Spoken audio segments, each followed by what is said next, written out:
Hallelujah. हम सबका स्वागत करते हैं यीशु के नाम से। हालेलुया, आमीन। क्या आप सब तैयार हैं वचन सुनने के लिए? क्योंकि वचन ही जो है हमें जीवित रखा है। हालेलुया। स्तुति आराधना मिट जाएगी, स्तुति आराधना नहीं होगा। आमीन। जब बाइबल में लिखा है, जब प्रकाशित वाक्य में जब संकट आता है धर्म पर, तो स्तुति आराधना नहीं होती। आमीन। हालेलुया। स्तुति आराधना शैतान करने के लिए रोकेगा,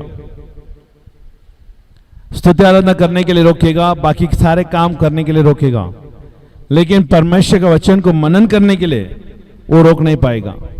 आमीन। भले हमसे वो बाइबल भी वो छीन लेगा, लेकिन जो अंदर जो बाइबल हमने जमा करके रखा है, सब यहां पर ध्यान दो। आमीन। इस तरफ। आमीन। हालेलुया। जो बाइबल दिल में जमा करके रखा है, आमीन, वो बाइबल को शैतान हमारे अंदर से चुरा नहीं पाएगा। इसके लिए बाइबल कहती है मसीह विश्वास में जीवित रहता है। आमीन। इसके लिए जब भी हम मसीह बनते हैं तो बाइबल वचन किताब में ना हो, वो हमारा अंदर हो। हालेलुया। जब हमारा अंदर आएगा वचन, तो हमें कोई भी हिला नहीं सकेगा। आमीन। हम प्रभु का धन्यवाद देते हैं, उसका वचन हमारे हृदय में रखने के लिए हमें अनुग्रह दे रहा है। आमीन। हालेलुया। इसके लिए खाली सुनने वाले नहीं, हम वचन को मनन करने वाले और वचन के ऊपर चलने वाले बने। हालेलुया। क्योंकि वचन पर चलने वाला व्यक्ति ही अपना जीवन के हृदय में, आमीन, अपना दिल के हृदय में, आमीन, हृदय का अंदर जो खेती है वो खेती में बोता है, और जब वो खेती में बोता है वो हमेशा के लिए बना रहता है। हालेलुया। और वो शैतान कभी उस जगह को हाथ नहीं लगा पाएगा। हम निकालेंगे प्रेरितों का काम 4 अध्याय 32, 4 का 32 हम पढ़ेंगे।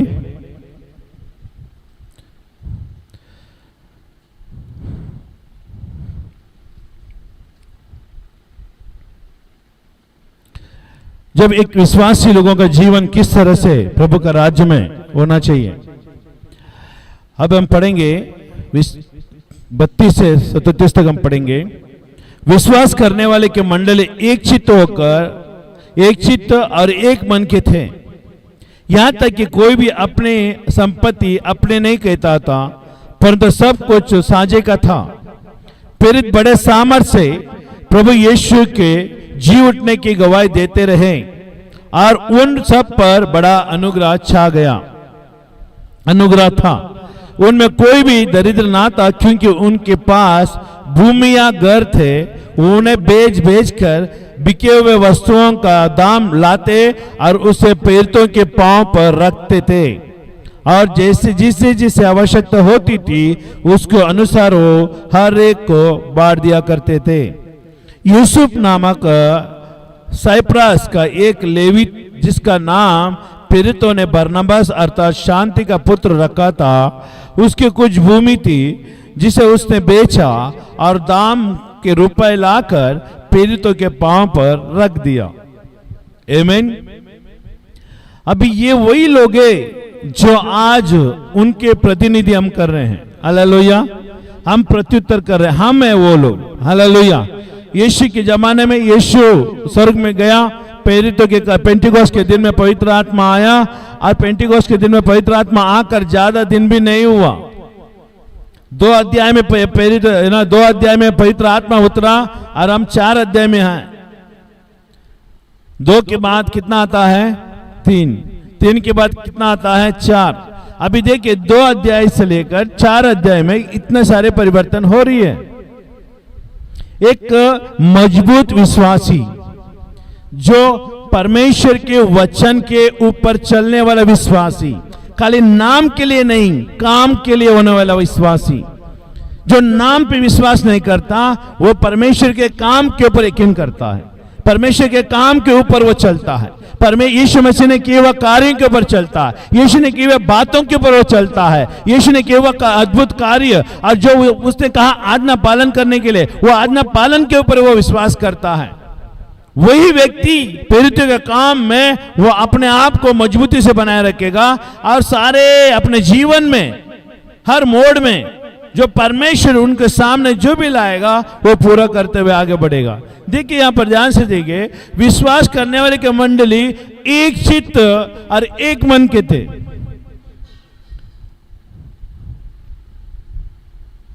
आमीन।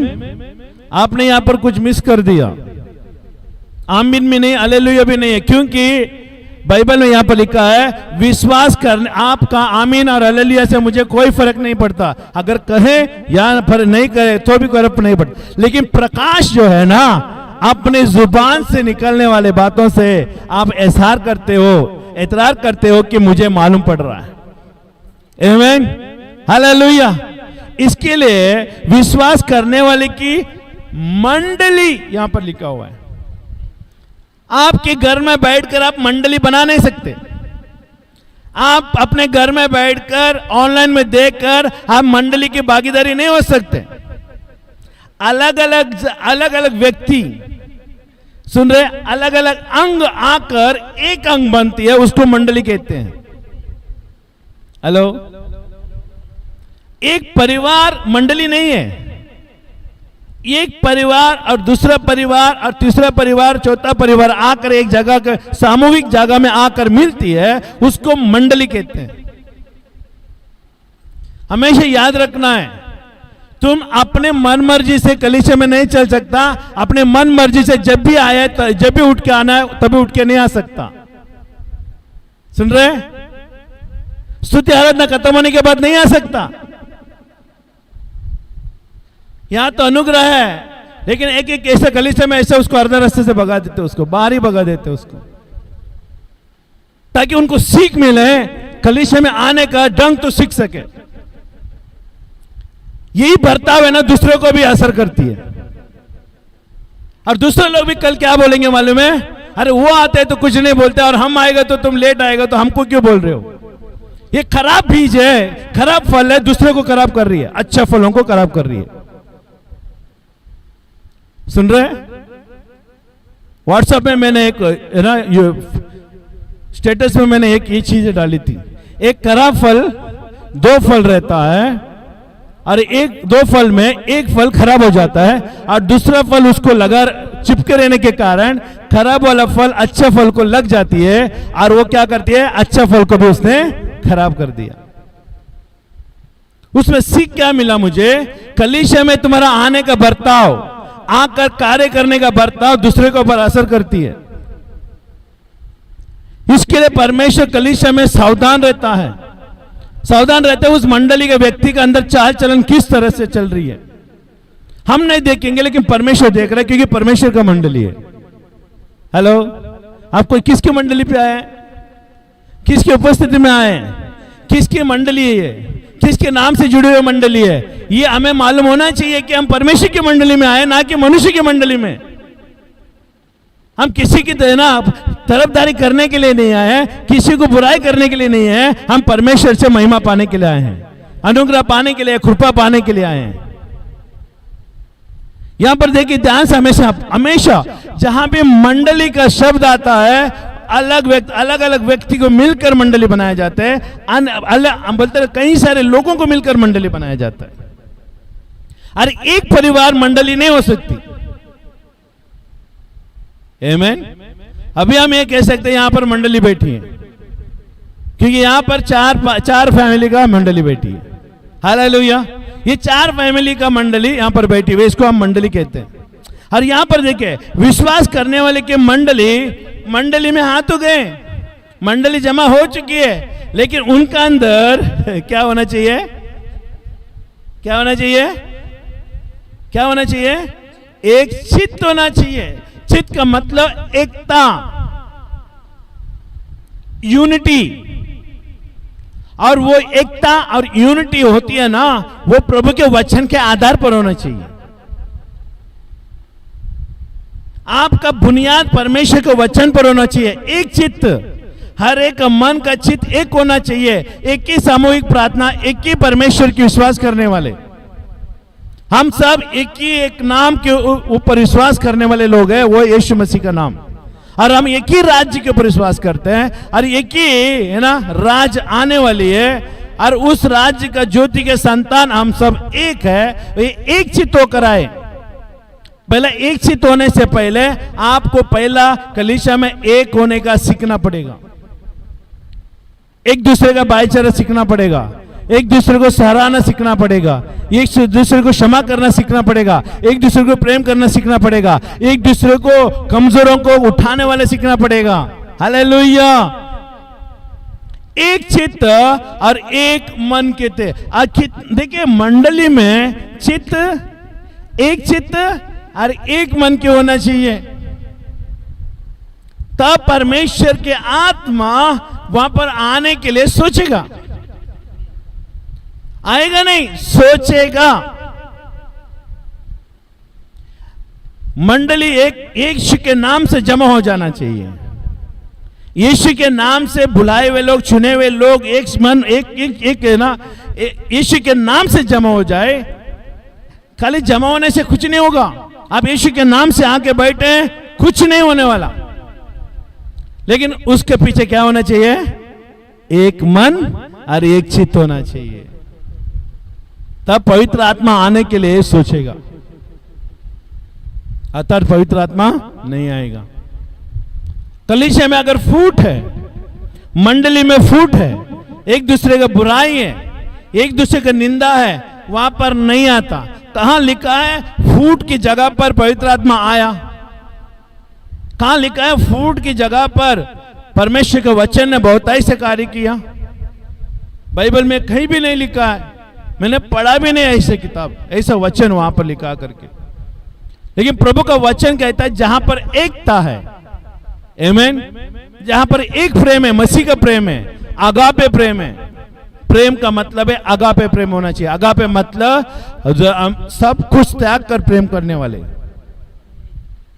दूसरे के प्रेम को ना चाहना, वो करे या ना करे लेकिन मैं करूंगा, इसको अगापे प्रेम कहते हैं। वो मसीह यीशु ने हमारे ऊपर किया।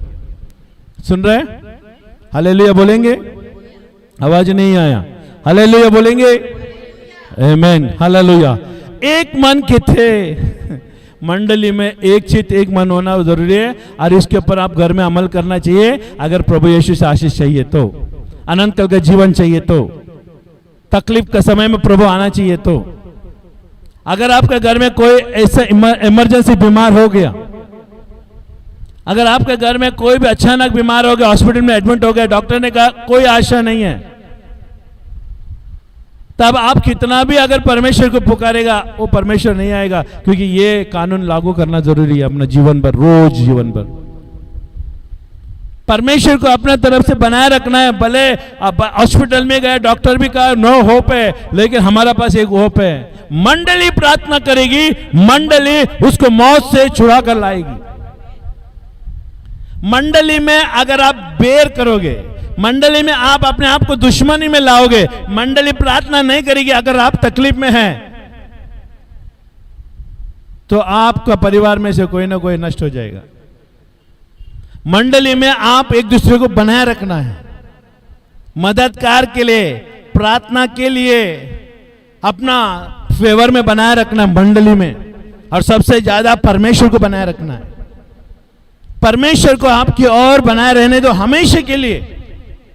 मंडली में एक चित्त एक मन होएगा तो परमेश्वर की आत्मा रोज आपके अंदर काम करेगा। भले आपके अंदर परेशानी कितना भी क्यों ना हो, उससे परमेश्वर विजय देगा। आमीन। ये सीक्रेट है। ये यहां तक कि कोई भी अपना संपत्ति अपने नहीं चाहता था, आमीन, अपना नहीं कहता था। क्यों? उनकी संपत्ति थी लेकिन वो अपना नहीं कहता था।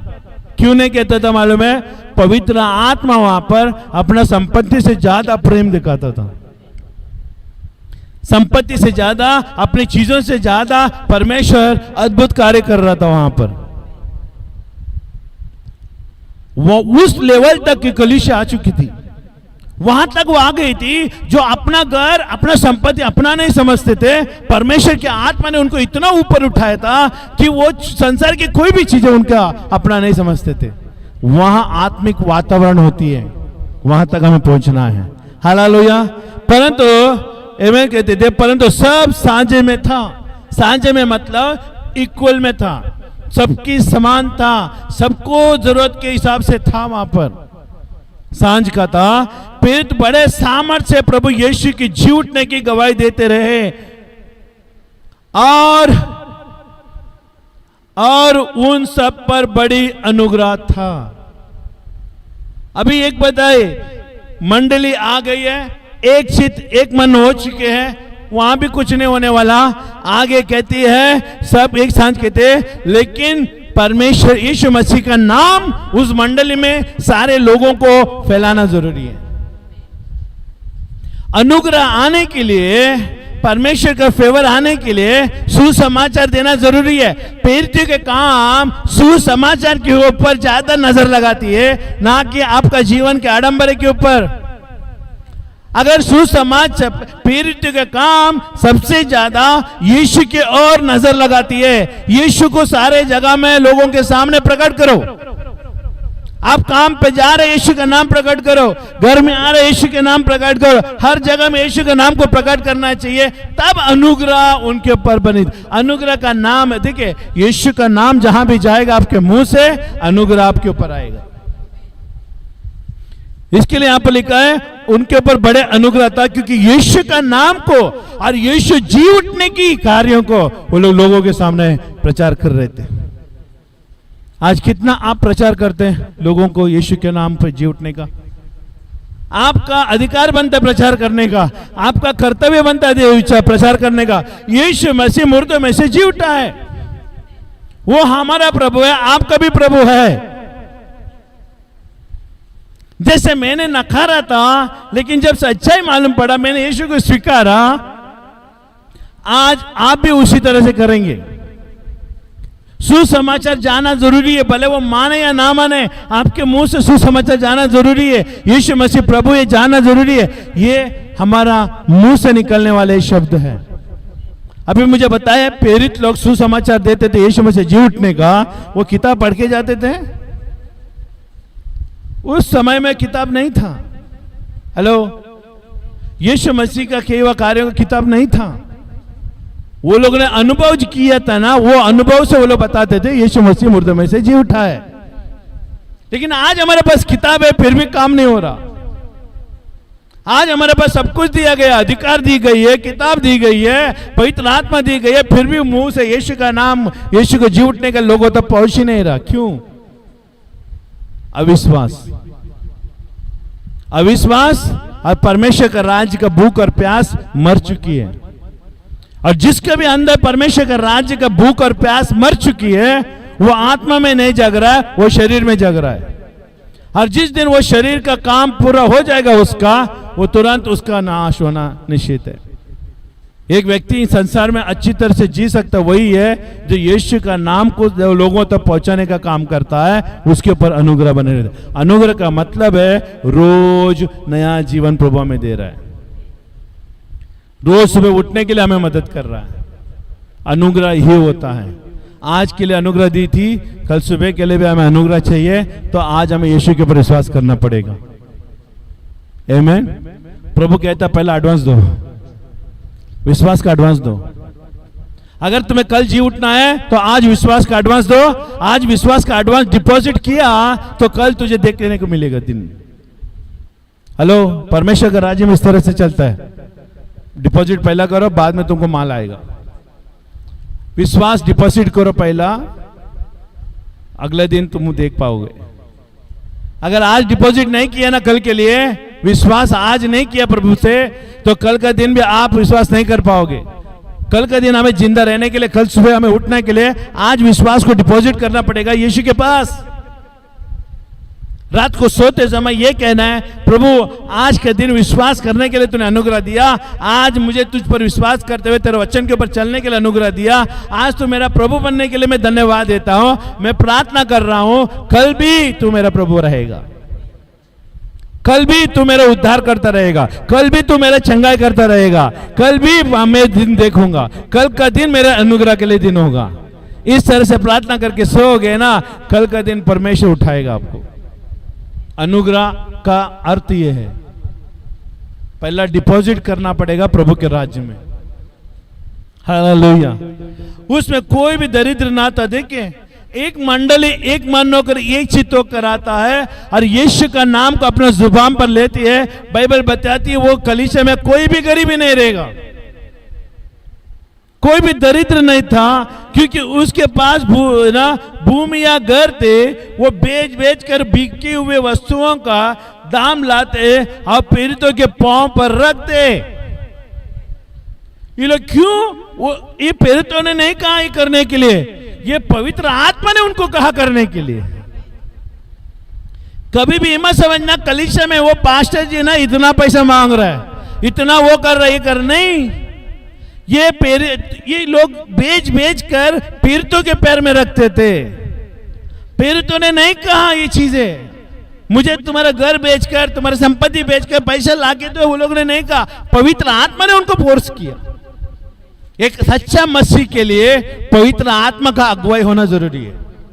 अगर तुम पवित्र आत्मा से जन्मा है तो स्वर्ग राज्य का वारिसदार है। तुम्हारा मार्गदर्शक पास्टर नहीं होना चाहिए, तुम्हारा मार्गदर्शन कोई और व्यक्ति नहीं होना चाहिए, तुम्हारा मार्गदर्शन पवित्र आत्मा होना चाहिए।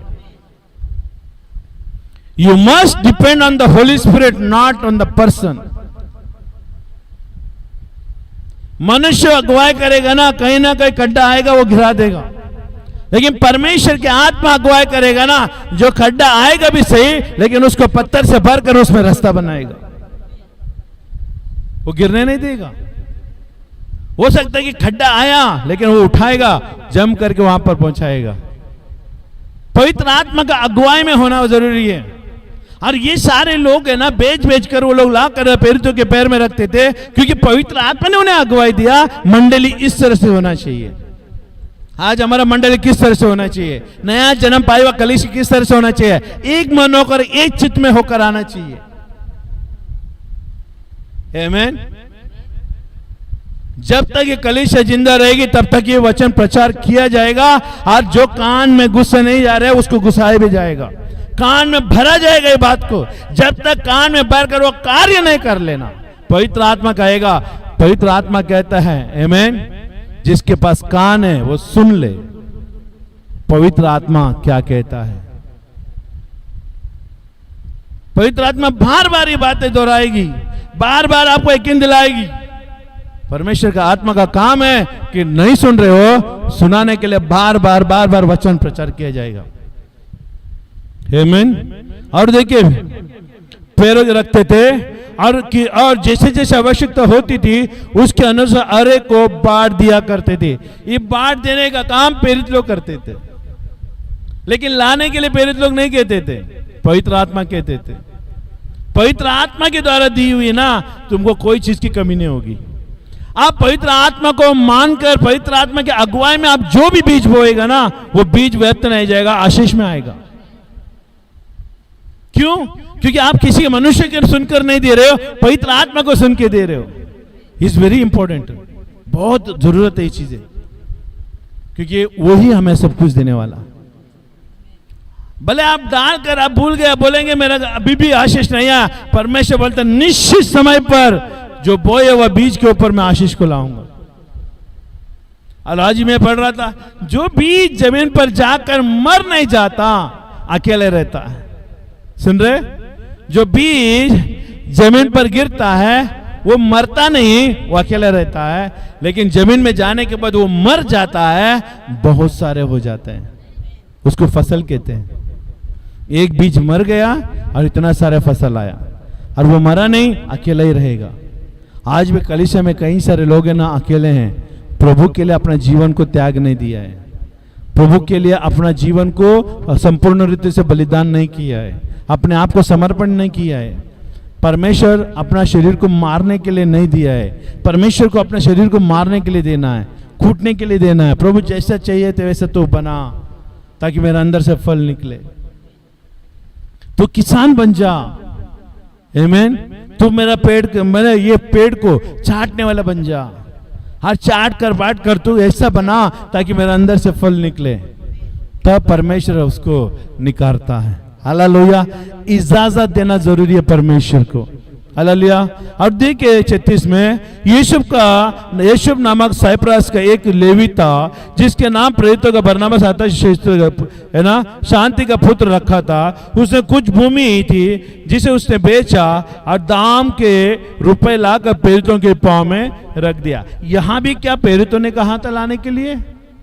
नहीं, उसने अपने मर्जी से लाया, अपने मर्जी से लाया और प्रेरितों के पैर में रख दिया और उसको भूल गया। हम क्या करते मालूम है? परमेश्वर के हाथ में दे दिया, फिर भी हम नजर मारते रहते हैं, कहां जा रहे हैं, कहां जा रहे हैं। वो लोग प्रेरितों के पैर में रख दिया, भूल गए वो लोग। एक बार दे दिया, उसके ऊपर तो अमल नहीं करना चाहिए, वो छोड़ दो उसको। परमेश्वर के हाथ में गया, परमेश्वर कार्य करेगा। तुम्हें जांच पड़ताल करने की जरूरत नहीं है, तुझे हिसाब करने की जरूरत है मैंने इतना दिया, नहीं। ये मसीह का है ना एटीट्यूड है, जो एक विश्वासी का स्वभाव है। ये अपने मर्जी से प्रभु के भवन में ला के देना, ये वो व्यक्तिगत स्वभाव है परमेश्वर के प्रति, और उसके प्रति एक स्वभाव है। और ये स्वभाव को हमें बनाए रखना चाहिए प्रभु में।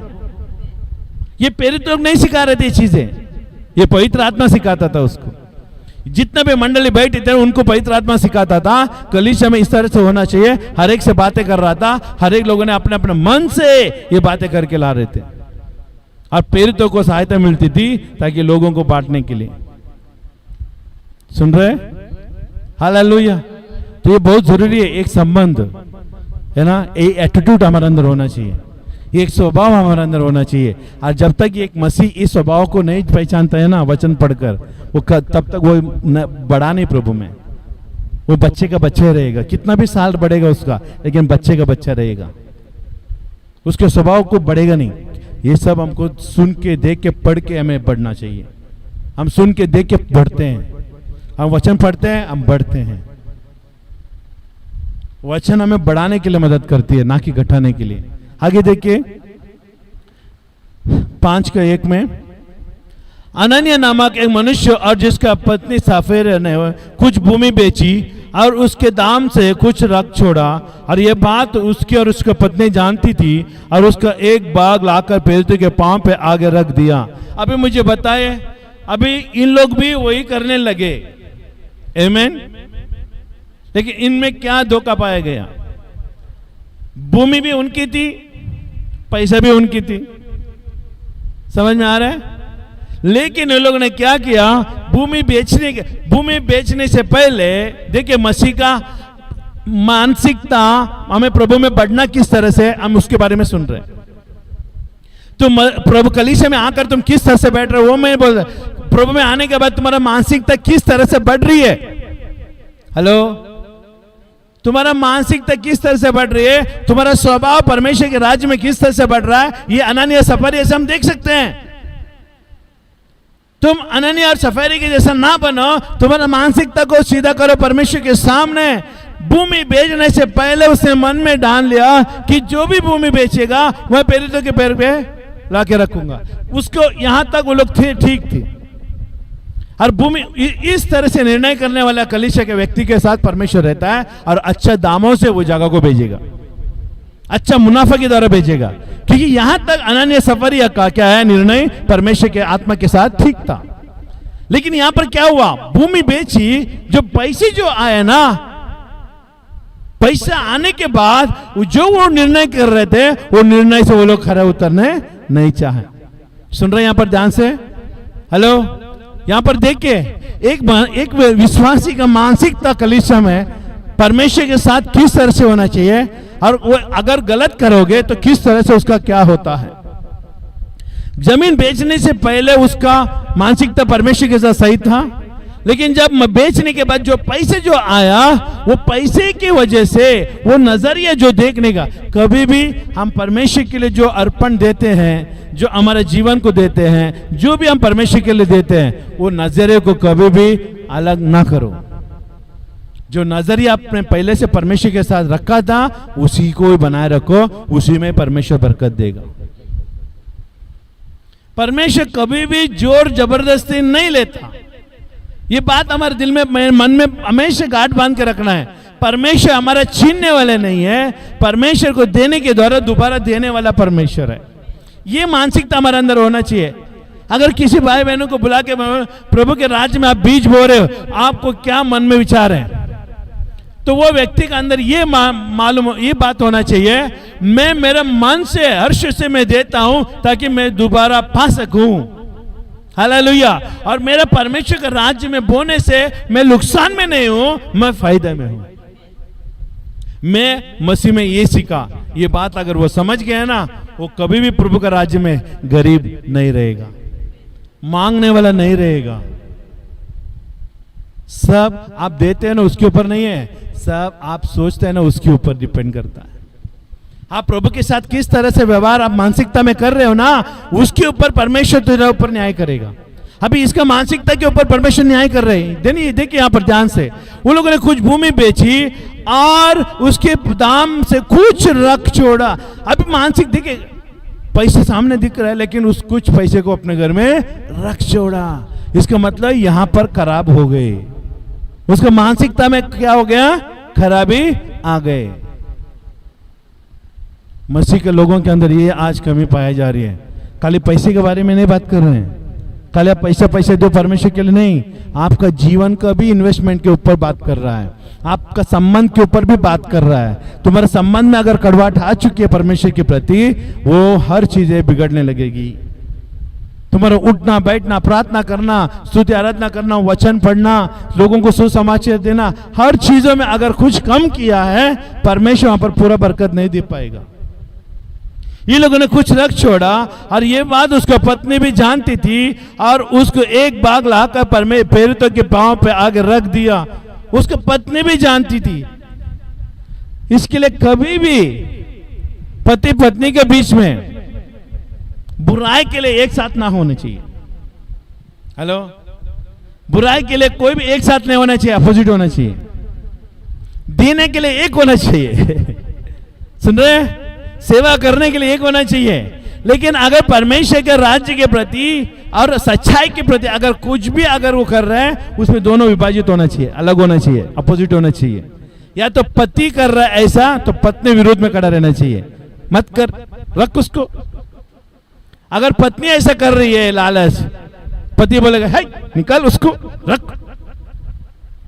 इसमें क्या होता मालूम है, दोनों का प्राण बचता है। और यहां पर क्या हुआ, अनन्याह सफरिया भी दोनों एक मन के हो गए। ये औरत और मर्द एक मन के हो गए और दोनों ने मिलकर परमेश्वर के विरुद्ध में पाप किया। इसके लिए परमेश्वर के राज्य में सच्चाई के लिए हमेशा अपोजिट में होना चाहिए। अगर कोई भी घर में पति अगर अलग कर रहा है तो पत्नी विरुद्ध में होना चाहिए, उसको रोकने वाला होना चाहिए। पत्नी अगर विरुद्ध कर रही है तो पति रोकने वाला होना चाहिए। अगर आदम हवा को रोक लेता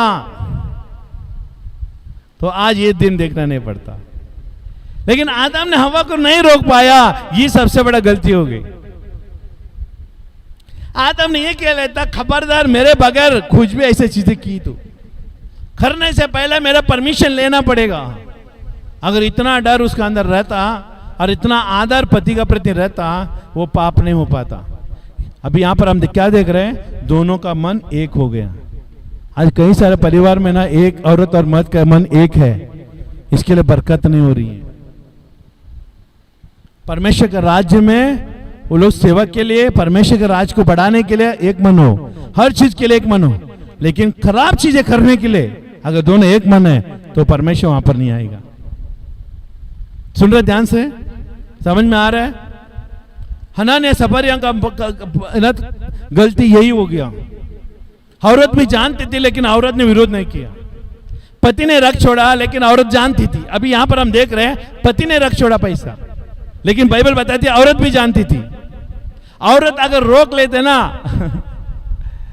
तो ये मुसीबतें नहीं आती उनके ऊपर। आगे देखो क्या लिखा, ये हम परमेश्वर के राज्य में हमारा मानसिकता किस तरह से है, किस तरह से रखना चाहिए, हम उसके ऊपर सुन रहे हैं। हालेलुया। और उसको पत्नी भी जानती थी और उसके एक बाग लाकर फेरियों के पाँव में रख दिया। पतरस ने कहा, देखिए अभी औरत मर्द ने सब कुछ घोटाला किया, अभी आके फेरियों के पैर में रख दिया कि पवित्र आत्मा क्या हुआ, चन्ना खाने गया था क्या? पवित्र आत्मा क्या घूमने के लिए गया था? पवित्र आत्मा जमीन बेचने से पहले से पैसे रखने तक, पीड़ितों के पैर में ना डालने तक पवित्र आत्मा उनका पीछे ही था, उनके साथ था, लेकिन वो लोगों ने समझ नहीं पाया। मालूम है, इंसान विश्वासी लोगों के अंदर परमेश्वर के राज्य के प्रति कुछ बुराई करने के लिए सोचते हो ना, तब तुम्हें कुछ भी अच्छा करने के लिए पवित्र आत्मा साथ नहीं देगा। क्यों? आपने मन में बुराई की है, मन में परमेश्वर के प्रति बगावत की है। पवित्र आत्मा रहेगा वहां पर देखने के लिए, लेकिन सहायता नहीं करेगा। हालेलुया। अभी यहां पर सबसे अच्छी बात देखिए क्या लिखा है। पतरस ने कहा, यहां पर लिखा है पतरस ने कहा। ये दोनों ने जो भी किया ना, पतरस को मालूम ही नहीं।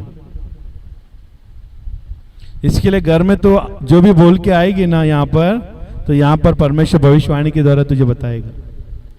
कलीसिया का विरोध में या किसी का भी विरोध में अगर तूने वहां पर चारों दीवारों में कहा है ना, तो परमेश्वर कहता है यहां पर कुल्लम कुल्ला में बताएगा। उसको भविष्यवाणी कहते हैं। अभी पतरस भविष्यवाणी कर रहा है। बोलो भविष्यवाणी। चार दीवारों में की हुई बातों को परमेश्वर भविष्यवाणी के रूप में लोगों के सामने प्रकट करेगा। इसके लिए सबसे डर किसका होना चाहिए? पवित्र आत्मा का होना चाहिए। किसका होना चाहिए? पवित्र आत्मा का होना चाहिए, क्योंकि जो भी तूने बोला है वो खुल्लम खुल्ला लोगों के सामने प्रस्तुत करेगा। और आगे देखिए क्या हुआ। पतरस ने कहा, हे हनानिया, देखिए पतरस ने कहा, हे हनानिया, शैतान ने तेरा मन में ये बात क्यों डाली कि तो पवित्र आत्मा से झूठ बोले। अभी पतरस को क्या मालूम था ये बात? पवित्र आत्मा ने पतरस को बताया, इसके दोनों के अंदर शैतान बैठ गया। कलीसिया के विरुद्ध में, कलीसिया में देने के विरुद्ध में, परमेश्वर के राज्य के देने के विरुद्ध में, और जो भी रुकावटें होती है ना, वचन पढ़ने से रुकावट, प्रार्थना करने से रुकावट, सेवकाई करने से रुकावट, मंडली में आने से रुकावट, हालेलुया, यीशु का नाम को लेने से रुकावट, ये सारे रुकावट कहां से आती है? शैतान से आती है। अगर ऐसा कोई सिम्टम है, ऐसा कुछ चीज है, तो दुष्ट आत्मा है आपके अंदर। आपके अंदर दुष्ट आत्मा है, और दुष्ट आत्मा से छुटकारा पाना जरूरी है। और जल्दी छुटकारा नहीं पाओगे तो क्या होगा? चार लोग तुम्हें लेके जाएगा। कहां पर? कब्रिस्तान में लेके जाए। क्यों? क्योंकि जब शैतान आता है, बाइबल में लिखा है यूहन्ना 10:10 में, शैतान आया चोरी करने, घात करने, हत्या करने, बाइबल में लिखा है, लेकिन मैं आया हूं तुझे क्या देने? जीवन देने, बहुतायत का जीवन देने। तुमने किसके विरुद्ध में पाप किया? शैतान तेरा मन में ये बातें क्यों डाली कि तू पवित्र आत्मा से क्या करे? झूठ बोले। अब पतरस ने ये नहीं कहा मेरे विरुद्ध में झूठ बोला तूने, हमारे सेवकाई के विरुद्ध में झूठ बोला, नहीं, वो पतरस कहा तू पवित्र आत्मा के विरुद्ध में झूठ बोला, मतलब तू परमेश्वर से झूठ बोला। वो तेरा साथी था ना, तूने निर्णय लिया था तभी पवित्र आत्मा था ना, लेकिन तूने झूठ क्यों बोला? तूने मनुष्य को नहीं बोला झूठ, तो परमेश्वर से झूठ बोला। कलीसिया में इस तरह से हमें आना चाहिए, डर। और मालूम है ये वचन क्यों बाइबल में लिखा है? कि परमेश्वर जानता था कि आने वाले दिनों में उस कलीसिया को ये आगाह हो जाए। मालूम है ये पढ़कर मैं सावधान होता हूं। बोलो मैं सावधान होता हूं। सावधान वही लोग होते हैं ये सुनकर, ये कहानी सुनकर डरते हैं परमेश्वर से। ये कहानी सुनकर आपको कुछ भी नहीं पड़ता, तो वो भी आप भी अनन्या सफरी के जैसे ही हैं। आपका और उसमें कोई फर्क नहीं पड़ता, फर्क नहीं होगा। लेकिन फर्क तब पड़ता है जब हम प्रभु को हाँ कहते हैं, शैतान को ना कहते हैं। देखिए क्या हुआ, पवित्र आत्मा से झूठ बोले और भूमि के दाम से कुछ रख छोड़ा। अभी पतरस को मालूम ही नहीं है ये बात है कि उसने रख छोड़ा है, लेकिन भविष्यवाणी क्या किया, सारे भांडे को फोड़ दिया। इसके लिए भविष्यवाणी होती है कलीसिया में, सावधानी से आना, सावधानी से कलीसिया में आना, ताकि परमेश्वर तेरा बांडा फोड़ने वाला है, गुप्त बातों को प्रकट करने वाला परमेश्वर है। और यहां पर भविष्यवाणी पतरस कर रहा है पवित्र आत्मा के द्वारा कि तूने क्यों परमेश्वर के विरुद्ध में झूठ बोला। देखिए, दाम से कुछ रख छोड़ा, जब तक वो तेरे पास रही क्या तेरा ना था। देखिए, पतरस ये भी कह रहा है, जब तक पैसा था तेरे पास वो तेरा था, नहीं देने का मन बना तो नहीं दे सकता था, चलेगा, लेकिन तूने क्या किया, छेड़खानी किया देने पे, जितना देने का बोला ना उससे कम दिया। आज कई सारे लोग यही चीजें करते हैं देने के बाबत, क्योंकि जब पैसा हाथ में आता है ना, परमेश्वर का हक बनता है ना, वो चीज में उनको नजर आता है ज्यादा, लेकिन जो ज्यादा है वो लोगों को कम नजर आता है। एग्जाम्पल मैं उदाहरण देता हूं, 10,000 पगार आपने पाया, 10,000 में से 1,000 निकाला तो 1,000 बड़ा दिखेगा कि आपको 9,000 बड़ा दिखेगा? लेकिन आपको 1,000 क्यों बड़ा दिख रहा है? 1,000 क्यों बड़ा दिख रहा है? क्योंकि परमेश्वर के प्रति विश्वास नहीं है, इतना पैसा जा रहा है परमेश्वर को। लेकिन आप ये भूल गए कि ये 9,000 जो है 1,000 से भारी है, इसमें से मेरे सारे काम पूरा हो सकता है, लेकिन 9,000 को आप हल्का समझे और 1,000 को ज्यादा समझा, इसके लिए यहां पर है ना नुकसान हुआ। कभी भी 1,000 को 1,000 ही रखे, 9,000 को 9,000 ही रखे, हालेलुया, ताकि उसमें परमेश्वर आशीषित करे आपको। एक उदाहरण मैं आपको कह रहा हूं, इस तरह से हमें परमेश्वर को राज्य में देने के बदले तोलना चाहिए। लेकिन हम क्या करते हैं, नजर आते जाए 1,000, 2,000, 3,000, 4,000, अरे जैसा पगार है वैसा तुम देगा ना, दशमा मत दो, देख तेरा पगार में भी कटौती होगी, पैसे में आनाकानी होगी, हेलो, और धीरे धीरे सब चला जाएगा। लेकिन तोड़ा दी के परमेश्वर को खुश रख रहा था, सब ठीक था, लेकिन अभी तोड़ा देने में भी कटौती किया, तो यहां पर क्या मुसीबत आ गई। देखिए अभी आगे देखो क्या हुआ, ये हमारा मानसिकता के ऊपर हमारा प्रचार हो रही है। हनन्याह सफरिया ने लेने देने के ऊपर मानसिकता को बदल दिया। सुन रहे, हाथ में पहला नहीं आती, पहला मन में आती है। ये लोगों ने पहला पैसा आया तो वो लोगों को विचार कहां से आया, मन में आया। देखा, हाथ में पैसा है लेकिन यहां पर कचरा भर रहा है, शैतान यहां पर बैठ गया। कहां बैठ गया, दिमाग में बैठ गया, और दिमाग में बैठ कर क्या किया, उसने रस्सी के रूप में हाथों को पैरों को हिलाने लग गए उनका। वो लोग हनन्याह सफरिया शैतान का कठपुतली बन गए, और जैसा वो बोल रहा था वैसे ही लोगों ने किया। लेकिन ये भूल गए वो लोग कि पवित्र आत्मा भी देख रहा है। नया जीवन पाए हुआ मसीहत के कलीसिया ये बात को हमेशा याद रखेगा, आप जो भी कर रहा है, आपके परमेश्वर के आत्मा आपको अपने आंखों से, खुले आंखों से आपके ऊपर नजर रखा है, और जो भी बर्ताव परमेश्वर के साथ करेगा, परमेश्वर के आत्मा आपके साथ वैसे ही बर्ताव करेगा। इसके लिए हमें सावधान रहना बहुत जरूरी है। Hallelujah, hallelujah.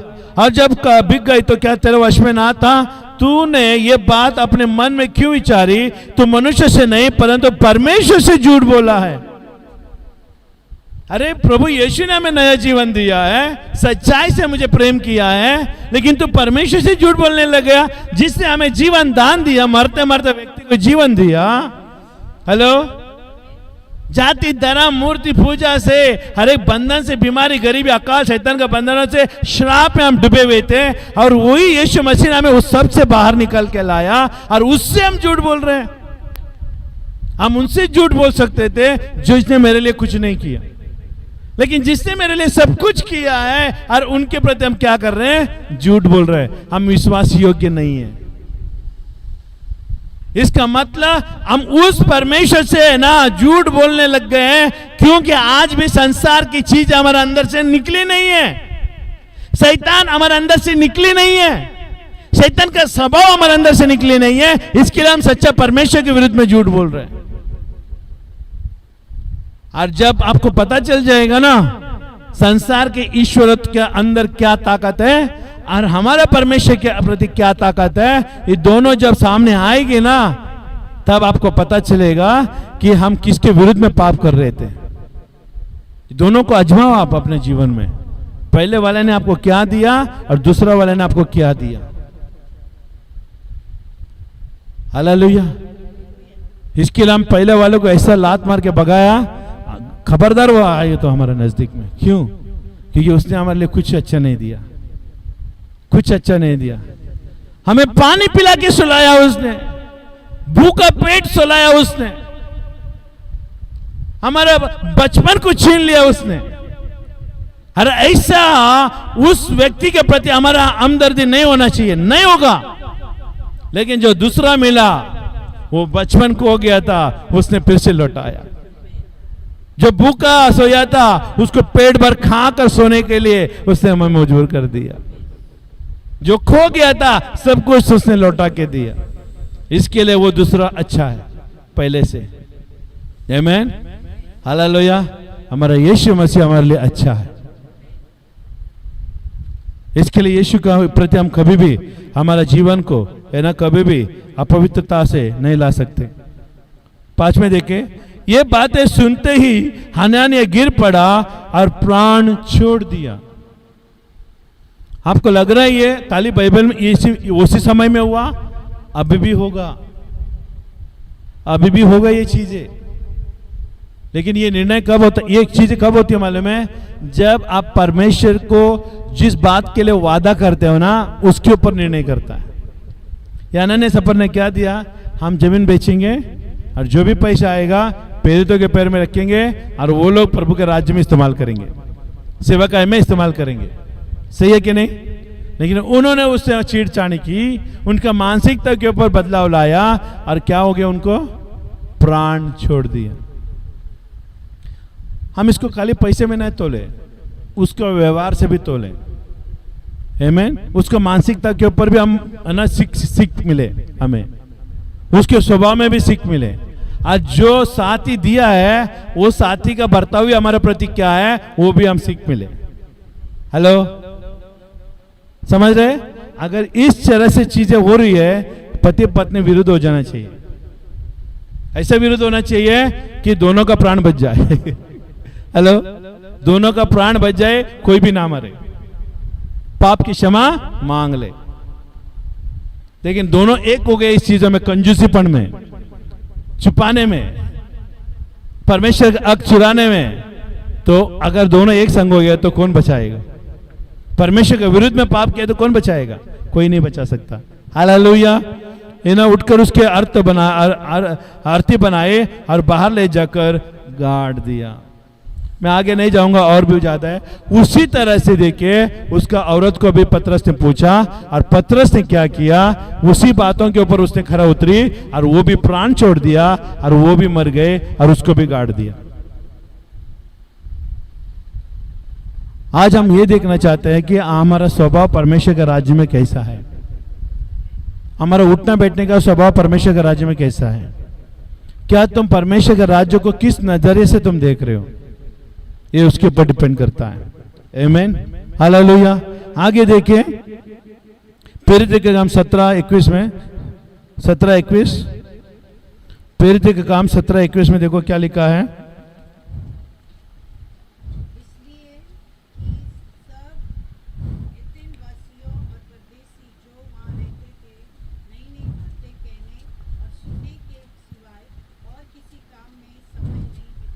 हालेलुया। इसलिए कि सब एथेंसवासी और परदेशी जो वहां रहते थे, नए नए बातें कहने और सुनने के सिवाय और किसी काम में समय नहीं बिताते थे। ये परमेश्वर का वचन सुनने में समय बिताते थे, परमेश्वर की ओर से नया नया बात सीखने में समय बिताते थे। ये मंडली थी और इनके बीच में परमेश्वर कार्य कर रहा था। हालेलुया। और आगे देखो क्या लिखा है। पहला सामुएल, दूसरा सामुएल निकालेंगे, दूसरा सामुएल,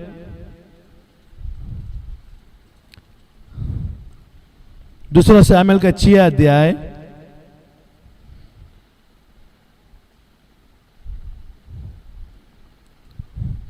और ये पहला तीसरा अध्याय का देखेंगे। पहला तीसरा अध्याय और एक का हम पढ़ लेंगे। तीसरा का पहला तीसरा अध्याय पहला वचन हम पढ़ लेंगे। शाऊल के घराने और दाऊद के घराने मध्य बहुत दिन तक लड़ाई होती रही, परंतु दाऊद प्रबल होता गया और शाऊल का घराना निर्बल पड़ता गया। यहां पर कुछ सीख है परमेश्वर दे रहा है। अगर शामिल की किताब आप नहीं पढ़े तो पढ़ना। शाऊल दाऊद के पीछे मारने के लिए जा रहा था। शाऊल परमेश्वर के नजर में द्रोण ठहरा, मतलब राजा था। परमेश्वर की आज्ञा नहीं मानने के कारण, देखिए कोई भी व्यक्ति कलीसिया में परमेश्वर की आज्ञा नहीं मानता है तो परमेश्वर उसको छोड़ देता है। सुन रहे? उसको क्या करता है? छोड़ देता है। उसके साथ परमेश्वर नहीं रहता। अभी यहां पर शाऊल ने परमेश्वर के विरुद्ध में पाप किया और परमेश्वर ने जो कहा था नहीं करने के लिए उसने किया और उसका राजा के पद से हटा दिया। सुन रहे? राजा के पद से हटा दिया। और जिस दिन से राजा का पद से हटा दिया उसके सारे आशीषें गिरते गई। क्या करते गए? गिरते गई और नष्ट होते गई, निकलते गए आशीष। उसके अंदर कुछ भी शांति नहीं रहा, हर कुछ चीजें निकलते जा रही थी क्योंकि परमेश्वर उसके साथ नहीं था।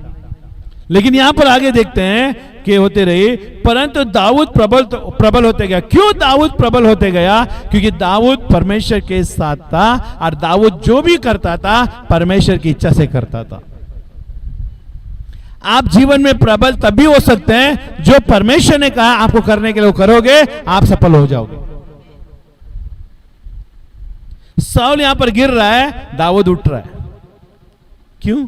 क्योंकि दाऊद परमेश्वर से आदर कर रहा था, परमेश्वर को इज्जत रख रहा था, परमेश्वर का राज्य के वचन के ऊपर बलन कर रहा था। परमेश्वर जो चाहिए वो करता था उसके लिए, क्योंकि परमेश्वर की इच्छा पे वो चलता था। आज कलीसिया में भी यही सीख है हमें। अगर आप परमेश्वर की इच्छा में चलोगे आप प्रबल हो जाओगे। प्रबल का मतलब है उन्नति, बरकत, आशीषों से भरा हुआ। और जब परमेश्वर हाथ रखता है काम सफल हो जाएगा। और आगे देखिए, प्रबल होते गया और शाऊल का घराना निर्बल पड़ता गया। परमेश्वर के विरुद्ध में रहने वाला व्यक्ति गिरेगा, परमेश्वर के साथ रहने वाला व्यक्ति उठेगा। आप कौन सा चाहते हो? उठना चाहिए या गिरना चाहिए? उठने के लिए मेहनत है, गिरने के लिए कोई मेहनत नहीं है। बाइबल को एक कोने में रख दो, तैली बांध के, स्टिकर लगा के, पैर लगा के रख दो, अपने आप गिरने लगोगे। लेकिन अगर उठना चाहते हो, कोने में पड़ा हुआ बाइबल को निकालो, साफ सफाई करो, उसको तकिए के नीचे रखो और रोज दिन और रात मनन करो, तो अपने आप ऊपर आ जाओगे। अभी आगे देखिएगा, है ना? शामिल का 6 का 10 में देखो क्या लिखा है। इसलिए दाऊद ने यहोवा के संदूक को अपने यहाँ दाऊदपुर में पहुंचाना ना चाहा।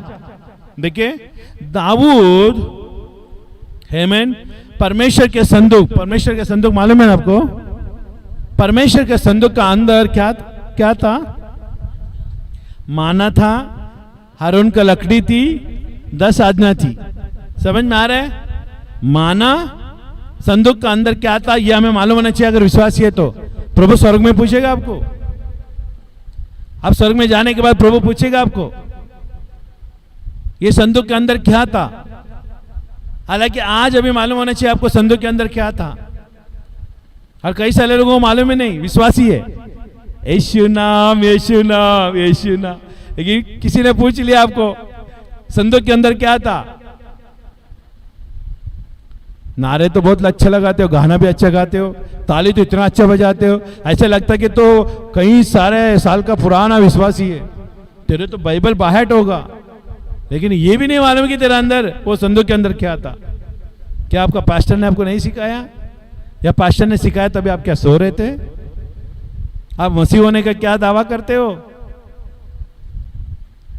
माना के देखिए संदूक के अंदर क्या था? हारून का लकड़ी था, माना था और 10 आज्ञा था। और ये जहां भी जाता था ना, परमेश्वर उसको बरकत देता था। आज ये तीनों क्या है मालूम है? यीशु मसीह है। आज्ञा यीशु है, माना भी यीशु है, यीशु मसीह रोटी बन के आया, आमीन। हारून का लकड़ी अधिकार, चरवा, मालूम है चरवा के हाथ में क्या रहता है? लकड़ी रहती है। सुन रहे? शासन का लकड़ी, शासन का अधिकार, वो तीनों आज यीशु के अंदर पाए जा रही है। अभी आपको संदूक लेके घूमने की जरूरत नहीं, आपको यीशु को लेके चलने की जरूरत है। यीशु को साथ में लेने की जरूरत है। प्रभु मैं उस तरफ जा रहा हूं, क्या आप आ सकते हो? प्रभु बोलेगा चलो। तो आपके साथ क्या आएगा? माना आएगा, आज्ञा आएगा और अधिकार आएगा। और जहां भी आप जाओगे काम सफल हो जाएगा।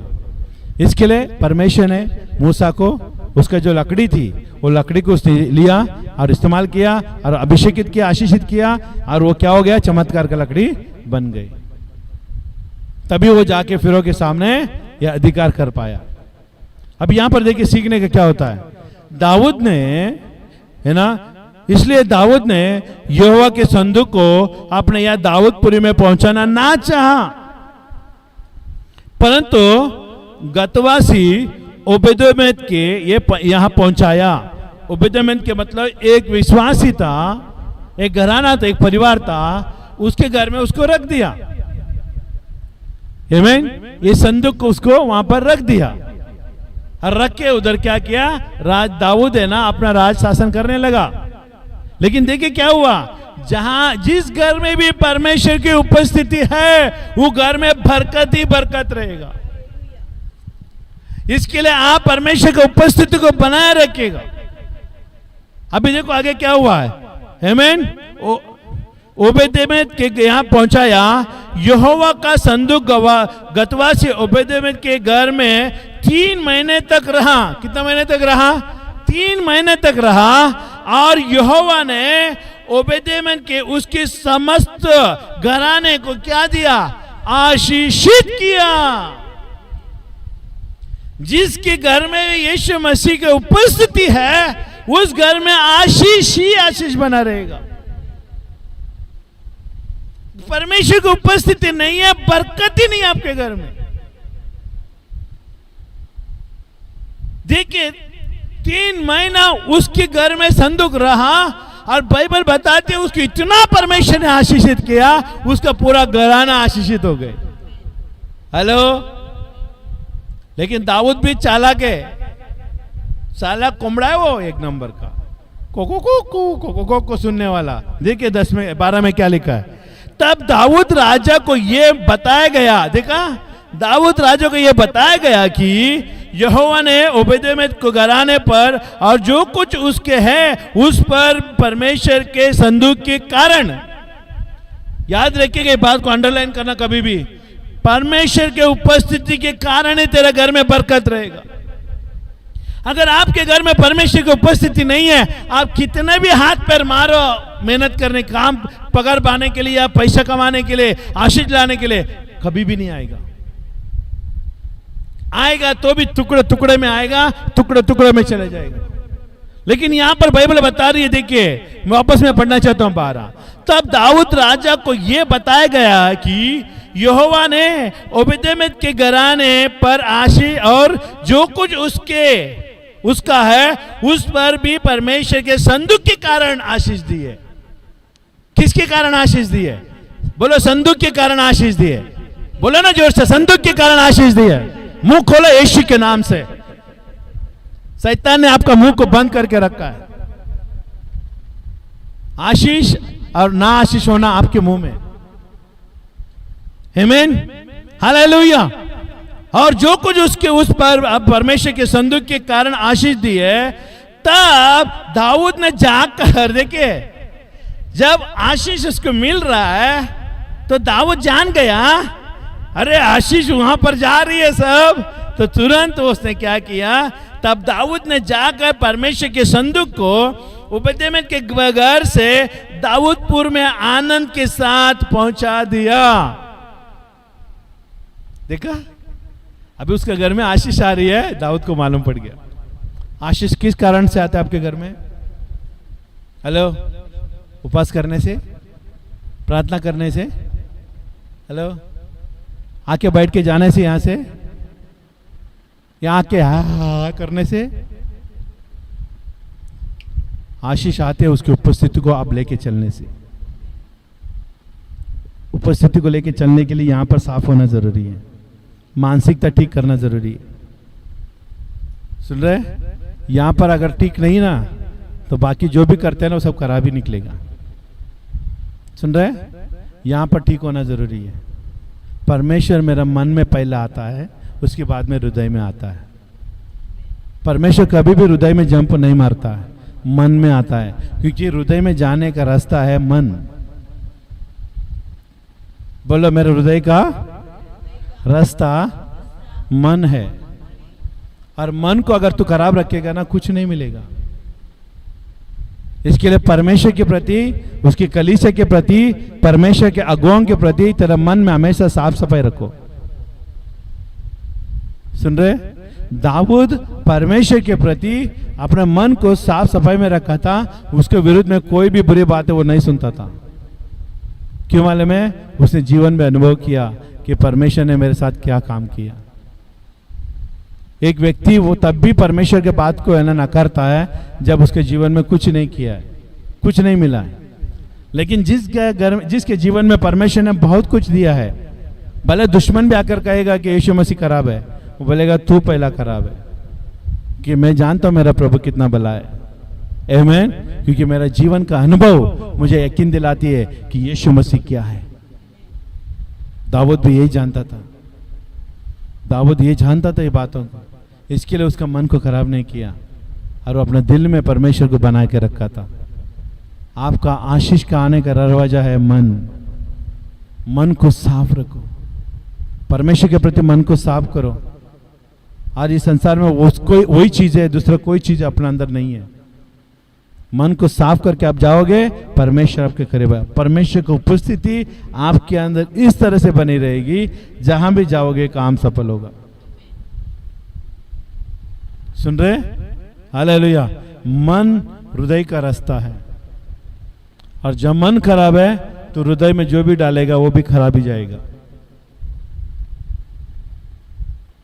हालेलुया। इसके लिए सावधान रहना, परमेश्वर के वचन से हम किस तरह से खिलवाड़ करते हैं, परमेश्वर के साथ किस तरह से खिलवाड़ करते हैं।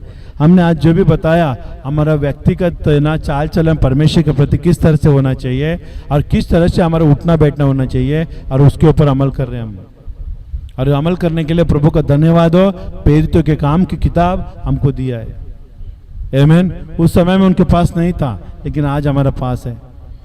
आमीन। आज उसको हम मनन कर सकते हैं, और जो भी हम कहते हैं वो करोगे, आपके घर में आशीष आएगा। हमारा सिर्फ एक ही एक मकसद है, आप अंधकार से ज्योति में, गरीबी से अमीर में आना और मसीहत में ज्योति के रूप में है ना चलना, ये हमारा है ना तात्पर्य है, और इसके प्रति हम हमेशा मेहनत करते हैं। हालेलुया। इसके लिए प्रभु का वचन में बना रहना चाहिए। आमीन। हालेलुया। अब हम खड़े हो जाए, हम प्रार्थना करें। Thank you Jesus. धन्यवाद परमेश्वर। हालेलुया। पिता में धन्यवाद है, तेरा नाम का मुंह उठाते हैं। हालेलुया। यहाँ पर आए हुए हर एक परमेश्वर के लिए, वो परमेश्वर ऑनलाइन में देखना हर एक लोगों के लिए हम धन्यवाद देते हैं। हम आपका नाम का मुंह उठाते, आपके नाम को महिमा में लाते परमेश्वर। पिता इस समय धन्यवाद देते इस कलीसिया को प्रभु, वचन के द्वारा तूने बातें की और वचन के द्वारा तूने अगुवाई की, इसके लिए मैं धन्यवाद देते हैं। पिता हम तेरे नाम को मुझे उठाते, तेरे नाम को महिमा में लाते प्रभु। हम सबको तेरे वचन का पालन करने के लिए आप अनुग्रह दो, ताकि तेरा महिमा हो सके। यीशु के नाम से हम प्रार्थना करते हैं। पिता मैं धन्यवाद देता हूं प्रभु जी, ये तेरा शरीर है, ये लहू है परमेश्वर, ये जो लहू है जो कलवरी के क्रूस पर हमारे लिए परमेश्वर बहाया गया। जैसा मंडली एक मन एक चित्त में होकर आती है, और जो इसमें भागीदारी होते उसको 100 गुना आशीष को मिलेगा। और जिसके अंदर भी शरीर और उसका लहू है, और पुनरुत्थान में फिर से जी उठेगा। मैं धन्यवाद देता हूं, और इसमें भागीदारी होने के लिए आपने हमें अनुग्रह दिया। वैसे हम प्रार्थना करते रोटी के लिए भी प्रभु, ये रोटी परमेश्वर तेरा शरीर का चिन्ह है, हमें इसमें भागीदारी होने के लिए आप अनुग्रह दो परमेश्वर। हम प्रार्थना करते शरीर हमारे लिए तोड़े गए कलवरी के क्रूस पर, ताकि हमें नया शरीर मिले परमेश्वर, और ये शरीर के रूप में हम लेते प्रभु। जैसे तेरा लहू और तेरे शरीर में भागीदारी होते हैं, हमारे अंदर नया मन उत्पन्न कर, नया हृदय उत्पन्न कर परमेश्वर, और उसका प्रति कार्य होने दे। ऐसा अनुग्रह आप दो करके मैं मांगता हूँ। सारा महिमा गौरव प्रभु हम आपको यम देते हैं। यीशु के नाम से हम प्रार्थना करते हैं, और सब मिलकर कहे आमीन आमीन। हालेलुया रूहे खुदा का प्यार मिला है, यीशु का लहू मुझे छू गया है, रूहे खुदा का प्यार मिला है, यीशु का लहू मुझे छू गया है, छू गया है, छू गया है, यीशु का लहू गया मुझे छू गया, मुझे छू। हाँ परमेश्वर, हालेलुया, तेरे लहू हमें छू गया है प्रभु, और उसके द्वारा हम चंगाई पा चुके, इसके लिए मैं धन्यवाद। हम एक साथ मिलकर लेते हैं प्रभु, आप हमारे अंदर है, हमारे जीवन में बने रहे, यीशु के नाम से प्रभु, आमीन।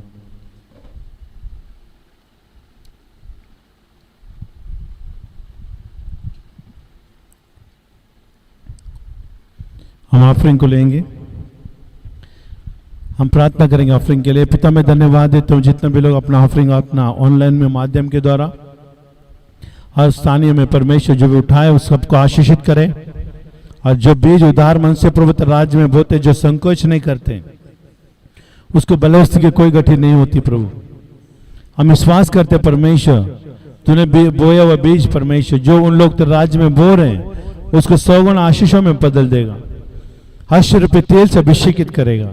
इसके लिए मैं धन्यवाद देता हूँ। हम धन्यवाद देते हैं ये रेमा कलीसिया को तूने बरकत में लाया, और जो भी हम करते हैं यहाँ पर सफलता पाती है प्रभु। हमारे हर एक प्रार्थना को तो गिरने नहीं देता प्रभु जी, लेकिन तो हमारे हर एक प्रार्थना को पिता के सिंहासन तक पहुंचाते हैं पवित्र आत्मा, और वहां से परमेश्वर कार्य रूप में, उत्तर के रूप में परमेश्वर आशीष और रूप के में, चंगाई के रूप में हालेलुया में लौटाते हो प्रभु। इसके लिए मैं धन्यवाद देता हूँ। जितने भी लोग बोल रहे हैं वो सबको आपके लहू से मैं ढाकता हूँ। आप 100 गुना आशीष उनको दिया, इसके लिए मैं धन्यवाद देता हूँ। यीशु के नाम से हम प्रार्थना करते हैं, सब मिलकर कहें आमीन आमीन आमीन हालेलुया। आप सब भले चंगे रहे, अष्टपुर रहे, परमेश्वर की शांति और परमेश्वर का अनुग्रह आपके साथ बनी रहे, हालेलुया, यीशु के नाम में आमीन हालेलुया। आप सबको जय मसीह की, हालेलुया, शालोम, आमीन आमीन।